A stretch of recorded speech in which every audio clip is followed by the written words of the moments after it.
Hello students, very good morning. Today we will be starting a very important segment of for the nature based solution, that is NBS for climate adaptation and urban resilience. And in this particular lecture we will talk about risk, resilience and nature based solution.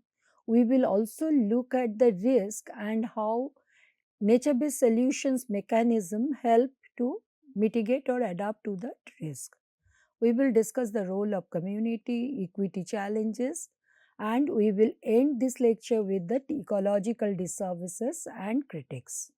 So, risk resilience and nature based solution. First of all, I would like to really talk to you about the global risk. Every year, there is this global risk report comes from the World Economic Forum, and what they do, they try to identify the short term and long term risks for the entire world. And this is almost continuing for last 4 5 years. The short term risks are misinformation, cost of living, and extreme weather. Whereas the long term, which is 10 years or more, that is dominated by environmental risks. Top four are extreme weather, critical change to earth systems, biodiversity loss, and ecosystem collapse. So, the key insight we get from these reports, like Global Risk Report or IPCC, that is, window for mitigation is closing. Adaptation is now an emergency response requirement. Temporal urgency, mitigation window estimated at 5 to 7 years for the 1.5 degree Celsius increase pathway.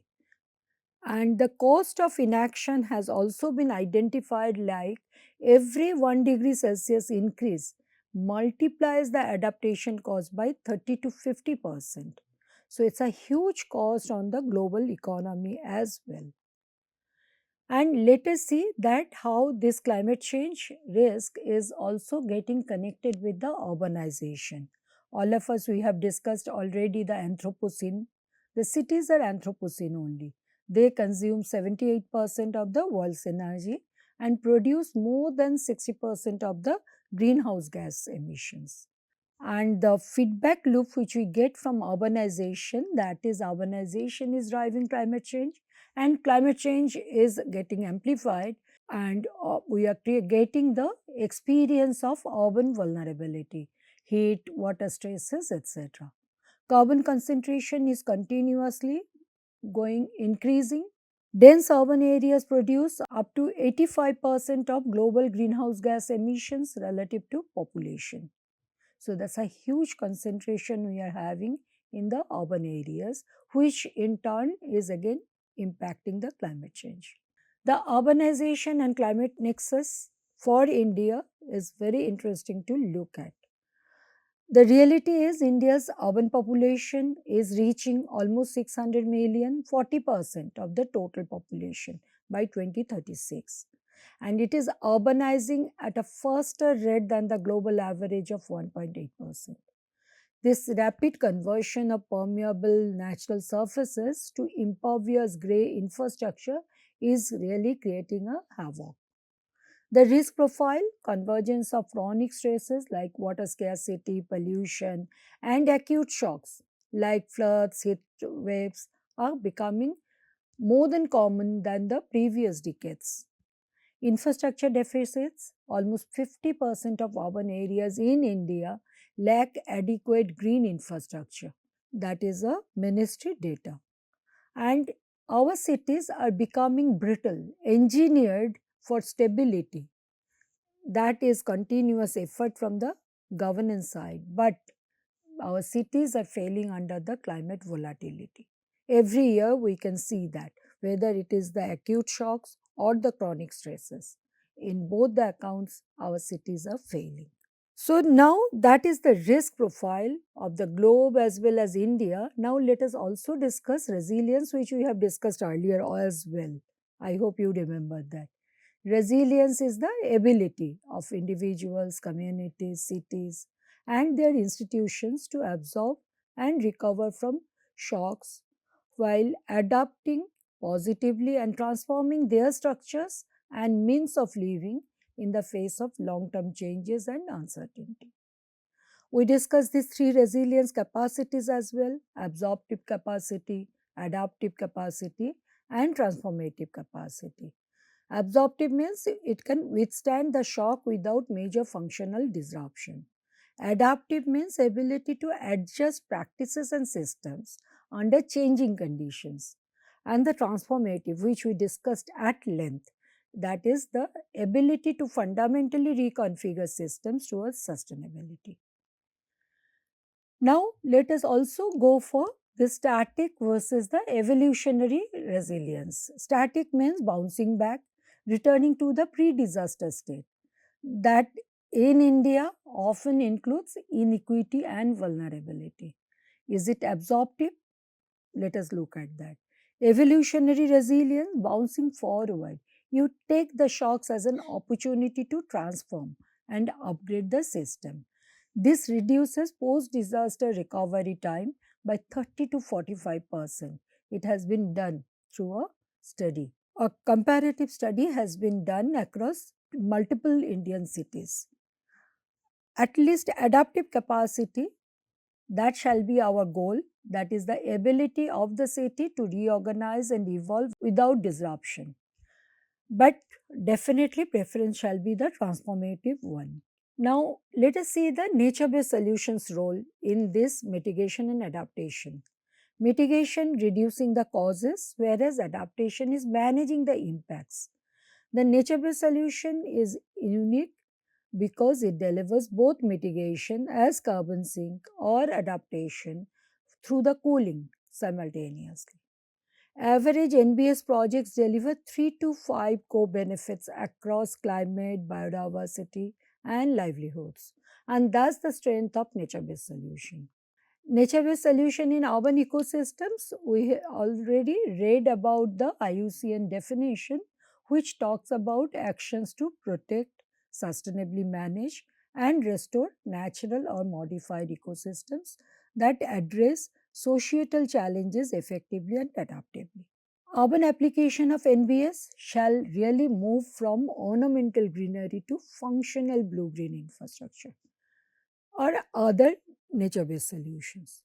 So, we have to really have a shift in our mentality that valuing nature not for aesthetics alone, but for performance as well, like stormwater retention, heat flux reduction in the urban ecosystem. So, the demand is more or expectation is more from nature. Global momentum, we can see that 192 countries now include nature based solution in their nationally determined contributions, NDCs. 90% increase since 2021. The scale of NBS implementation is also changing. It is now more than 500, whereas in 2019 it was only around 150. Now we'll be bringing back our those discussions of the frameworks, social ecological systems. We will also discuss SETS later on. So, what we can see in this particular framework, social ecological system, nature based solutions suit so nicely into the scheme.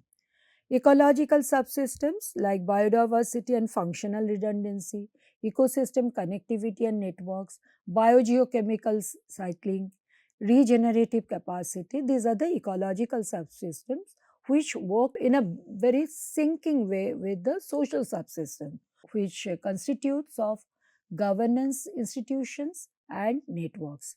Social capital and trust, livelihoods and cultural practices, knowledge systems and adaptation.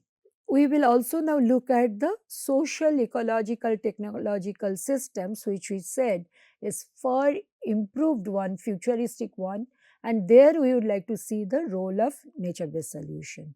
Cities are not just ecological or not only technological system, they are a coupled system. The resilience fails when we treat these two domains in silos. Engineers are ignoring the social usage of lakes, and the social leaders are not taking engineers, planners, designers into the team. And this is SCTs we would like to see now in this nature based solution. In the social institutions, governance, equity, demographics, human behavior, we discussed.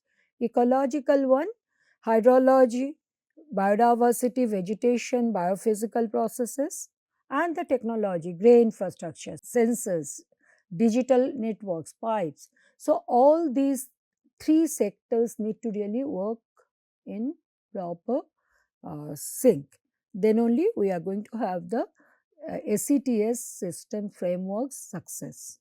NBS in dense cities are hybrid systems, nature supported by technology, managed by society that actually works in urban ecosystem. We will now move on to discuss climate risk, nature-based solutions and its mechanism. Here we will be discussing four different risks: stress, heat stress, flooding, air pollution and groundwater depletion. Heat stress, urban heat island, we discussed that if you remember in the previous modules.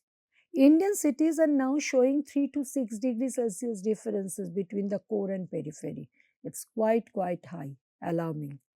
The drivers are loss of vegetation, waste heat from the anthropogenic activities, and urban geometry, trapping radiation. And what are the impacts it is bringing? Direct mortality, economic loss, and increased energy demand. There is a lot of discussion on this mortality reporting. It is now being taken care that if someone has died from the heat stress related risk, symptomatic recording of that particular mortality shall be done. But it is not being followed throughout the country, but it has started at least. NBS typology, urban forest, green roofs, vertical gardens. These are the topology which helps urban heat mitigation through evapotranspiration and shading mechanism. Evapotranspiration, as we remember, water absorbed by roots, released as vapor through the leaves. And latent heat conversion is the mechanism 1 to 2 degree per 100 square meter of vegetation is the outcome of this evapotranspiration mechanism. Whereas shading, it's a canopy intercepts the incoming solar radiation and up to 4 degrees Celsius reduction in surface temperature directly under canopy. So these are enormous good strong tools for the urban heat island management.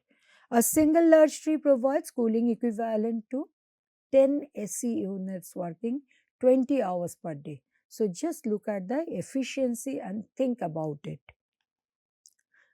Next risk, we will be discussing urban flooding. We will be discussing pluvial flooding, that is when the drainage capacity is not matching the rainfall amount. And the causes are hardscaping of cities, runoff coefficient is more than 0.9, high percentage of impervious cover, which is the technological intervention that is preventing the infiltration, which is the ecological system.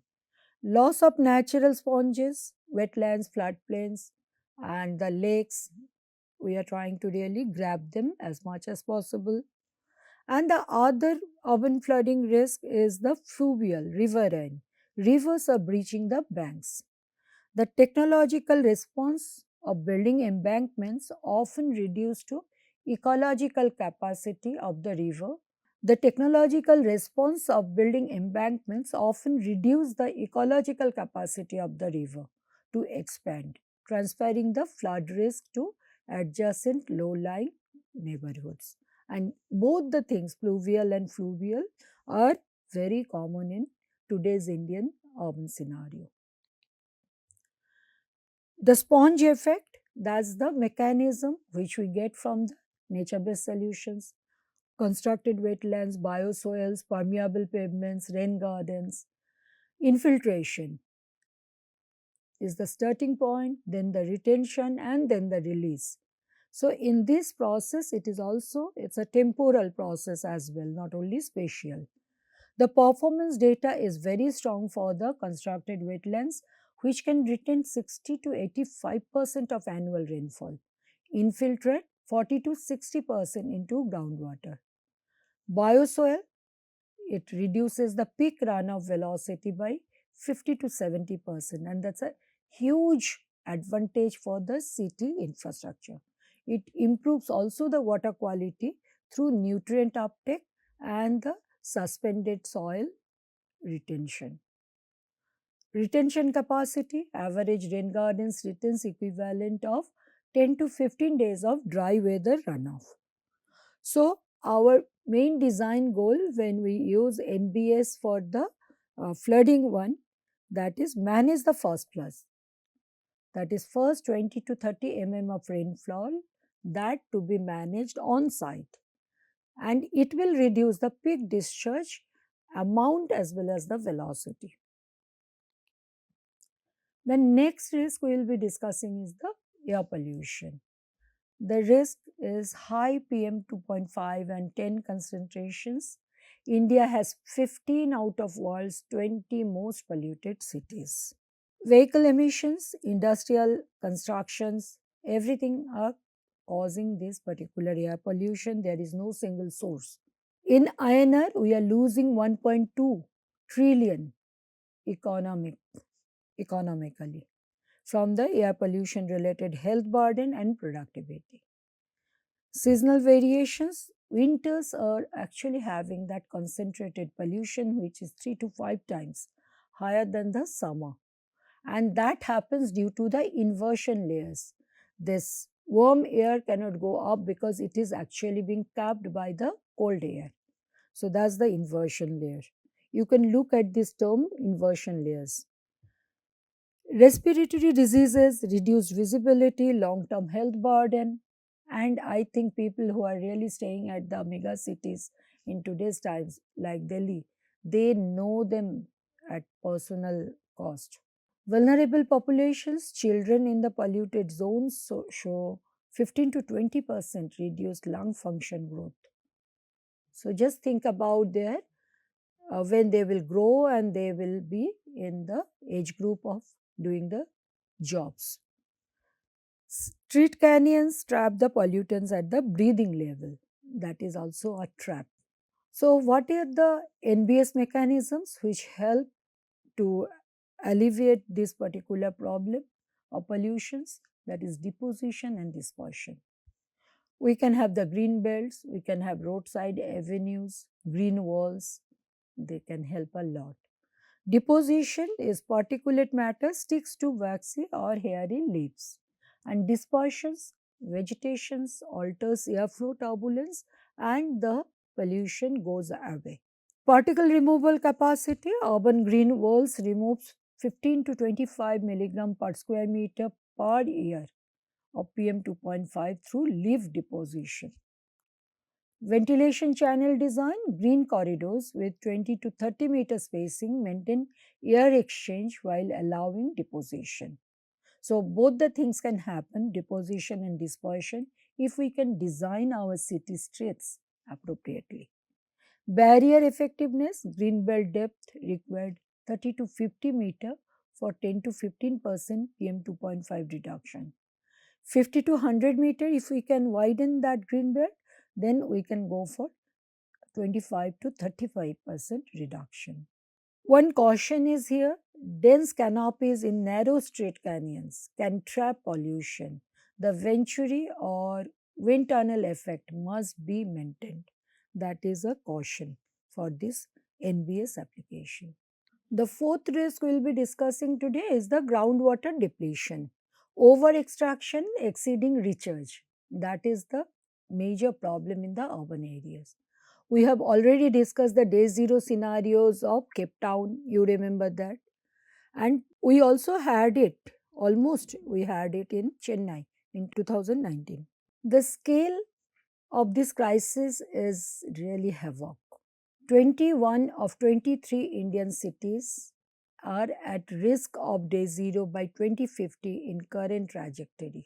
So 23 cities were studied, out of that 21 are having this particular risk. The causes are concretization is preventing the percolation of water and loss of traditional tanks which we used to have in our neighborhoods and in our cities. So recharge deficit is the major cause. Current infiltration capacity is 30 to 40% of the pre-urbanization levels in major Indian cities, and that's a very significant declination. Monsoon variability, increasing interannual rainfall variability that is happening. Cumulative volume is increasing 2 to 3% per decade, and it is making recharge more volatile because it's very intense. Paradox is flooding is happening on the surface and drought is there in the soil underground. So the nature-based solution mechanism works on the aquifer recharge. You can use the rejuvenated lakes with desilted beds, recharge wells, percolation pits. There are several different options. And what they do, how they do, restore hydraulic connectivity between the surface water bodies and the shallow aquifers. And from that, it will go to the deep aquifers. Recharge restoration capacity. Rejuvenated lakes contribute 5 to 10 per year aquifer recharge. And cumulative effect across these 10 to 20 lakes in Bangalore is almost 50 to 100 per year in 5 to 10 kilometer radius. Don't forget, Bangalore used to be a lake cities, and now these lakes are almost vanishing overnights. Pollutant retentions, constructed wetland filters remove 70 to 85% of pathogenic load from STP effluent before infiltration. That is very important. Multi-use potential. We always talked about the strength of nature-based solution, that is multi-use. Restored lakes are serving simultaneously as floodwater retention, groundwater recharge, and recreation and habitat livelihood options as well. Community, now we will be discussing role of community perception as well as the co-design. First, I will start with a study, ZOINET study, Urban Resilience and Adaptation Priority in India by ZOE Environmental Network and Partners. Here, the focus was analyzing the gap between policy intent and community reality in hazard-prone Indian cities. Why do urban communities value NBS? Participatory risk mapping in informal settlements and remote sensing data was used, and the finding was communities prioritize daily stresses like water supply, sanitation over the future shocks like climate change, which climate change brings. Preference heterogeneity, daily stresses versus future shocks, ranking varies by income level. Low income, 90% prioritized daily stresses. Middle income, 60 to 70%. High income, 40 to 50%. So it doesn't only depend on the community's understanding, but it also depends on the income. And we could see this is the result from that particular survey: heat mitigation, flood prevention, water storage, recreation and social space, and habitat biodiversity. This was the appreciation from the urban community about the NBS worth. Discrete choice modeling was used, which shows public preferences for NBS ecosystem services. So that's the way community perceives. But I would also like to bring another good example where we will see that co-design projects on NBS. It is from Dhaka, Bangladesh. Urban wetland deteriorated by encroachment, pollution, and unplanned development in densely populated areas. So, community came together and they took the solution in their hand. Instead of technocratic restoration, prioritized community participation and compensation. Resettled affected communities, resettled affected families with alternative housing and livelihood options, engaged local youth in restoration maintenance and monitoring, created formal revenue sharing for ongoing stewardships. Outcomes are social, and environmental both. Thriving community space, livelihoods restored, social cohesion strengthened. Environmentally, the area got the impact of NBS like reduced flooding, improved water quality, reduced mosquito borne disease. So each one of them are important and multiple benefits. Now I will be discussing the equity challenges linked with these nature based solutions. Green gentrification, land use conflicts, and biodiversity versus recreation. First is the green gentrification. Improving environmental quality like lake restoration increases property values. We know that. We have seen that even in our country. Displacement of the original low income residents, primarily who are renters, they cannot afford that space any longer. In the Indian context, we have seen that when Sabarmati riverfront was developed, that was developed while displacing thousands of slum dwellers. 60% of the displaced residents lost informal income sources. Similarly, in the lake restoration projects in Bangalore show 15 to 25% property value increases within a 2-kilometer radius. So this is an example of secondary succession. Other people are coming there who can afford better. So gentrification happens. Land use conflict, another very important challenge in this NBS. The tension is between the two groups, housing for the poor or space for nature. Wetlands are often viewed as wastelands available for affordable housing or slum encroachments. You will find it in every city wherever it's a vulnerable sites, people are encroaching. And the people who are coming from the lower income groups. 35 to 45%. 35 to 40% of wetlands in Indian cities are under informal settlement pressure. Designing high density housing integrated with floodable landscapes rather than erasing them probably can be one of the options to discuss. And wetland value, again, how we look at its worth. Urban wetlands are worth of INR 10 to 25 lakhs per hectare per year in ESS, ecosystem services. Whereas land value for housing wise, it will be INR 2 to 5 crores per hectare. But the ESS is continuous one and larger number of people can enjoy that ESS. The conflict is continuing, like whether it is biodiversity or recreational space, manicured parks or wild patches. Middle class residents often demand recreational amenities that harm the biodiversity. So, loss of habitat for pollinators, reptiles, and brown nesting birds are the ecological losses when we go for the manicured parks. So, that is again a very strong conflict which is happening continuously in the urban ecosystem. And today's interesting discussion on these nature based solutions and its nitty gritty, we will end with this ecological disservices and critics. We will be discussing greenwashing, maladaptation, myopia, and ornamental landscaping. Greenwashing using tokenism of green thing like potted plants on flyovers or mask unsustainable infrastructure claiming eco-friendly status without functional resilience. Greenwashing in our context means environmental claims without substantive impact measurement or accountability.